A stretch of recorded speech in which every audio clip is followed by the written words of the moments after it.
अरे दीदी, आप टिफिन नहीं लेके जाओगे क्या? नहीं, मैं लंच में कुछ बाहर से मंगा लूंगी। क्या हुआ दीदी, आज आपका मूड सही नहीं लग रहा? अब तुमसे क्या ही छुपाऊं, एक तो ये कुछ कमाते धमाते नहीं है, ऊपर से अब मेरे पैसे खर्चे करने लगे हैं, वो भी अपने नशेबाजी के लिए। वही तो दीदी, आप बेचारी इतने मेहनत करके पैसे कमा रही हो और भैया आपके पैसे नशे में उड़ा देते हैं। मैं होती आपकी जगह तो कब का छोड़ देती। मुझे ऑफिस के लिए लेट हो रहा है। हाँ दीदी, आप तो मेरी तरह नहीं है ना, आप बहुत अच्छी हैं। अब तो कहानी में और मजा आएगा। भैया, आपके लिए चाय बना दूं क्या?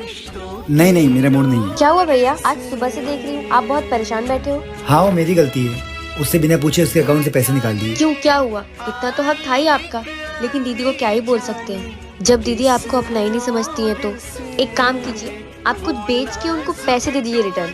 ठीक है, मैं देखता हूँ। देखो भैया, मैं तो ये सब इसलिए बोल रही हूँ क्योंकि आप लोगों का रिश्ता ना खराब हो, बाकी आपकी मर्जी।